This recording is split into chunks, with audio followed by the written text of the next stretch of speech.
Ito na, ito na. Bawal siya makita ng customer. Bawal talaga siya makita ng customer. Sir, pwede po sisilip lang. Ano yung tinatago? Service. Tara, dali natin ito ngayon sa Kawasaki.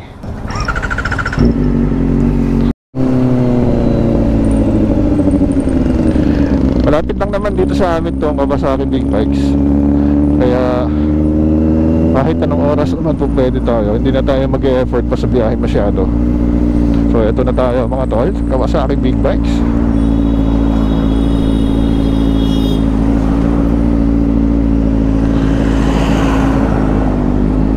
Ewan ko lang kung accommodate pa tayo kasi ano eh, hapon na. Lupit oh.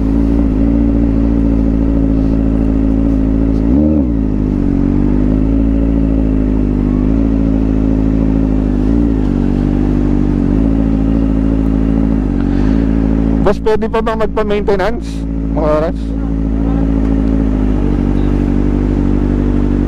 Kumita yung service eh. Ano sir, for change oil po. Oo, change oil. Change oil, yung naman eh. PMS ka na. Abot ba tayo sa oras? Okay pa sa inyo? Tatanungin ko muna sa admin. Sige, pa-check mo na boss kung abot pa. Nagasan po kayo sir? Ito lang sa ano, Kabanatuan. Ay, dito lang po. Saka yung kadena, saka po mga brakes. Yung service po na yun mawawala. Bali, set ko uli ng 5,000. Okay.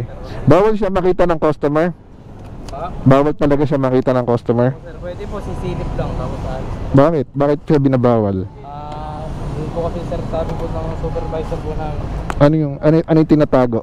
Ano yung tinatago ba?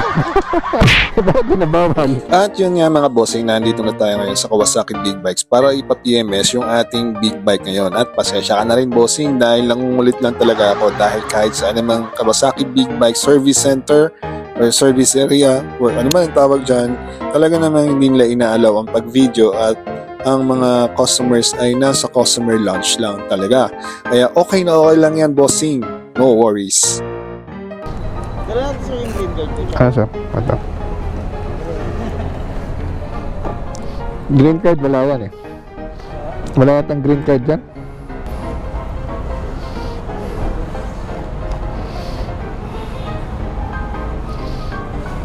Ay, ito. Kailangan pa ba ito? Hindi na. Kailangan yan. Ito hindi na. Bali sir, pang 1 year po natin ngayon, ano?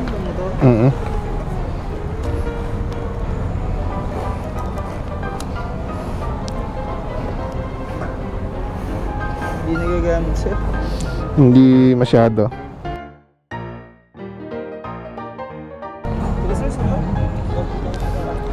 Saan sir tayo? Ito. Kumana kami sir susitan. Aba.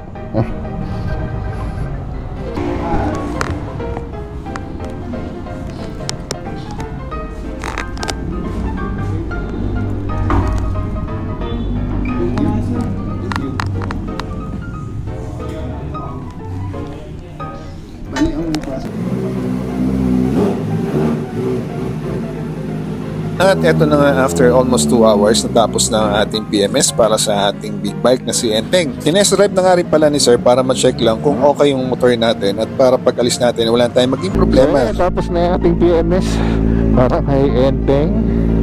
At syempre pinasilip na rin natin yung ating air filter kung ano na ang kalagayan niya. Okay pa naman.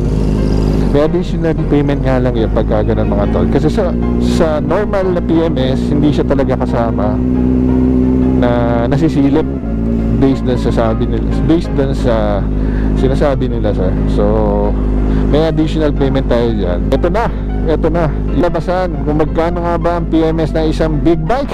Naku, Diyos ko po. Ito nga pala yung inabot ng ating maintenance fee para sa ating big bike na si Enteng. Inabot siya o naging total natin.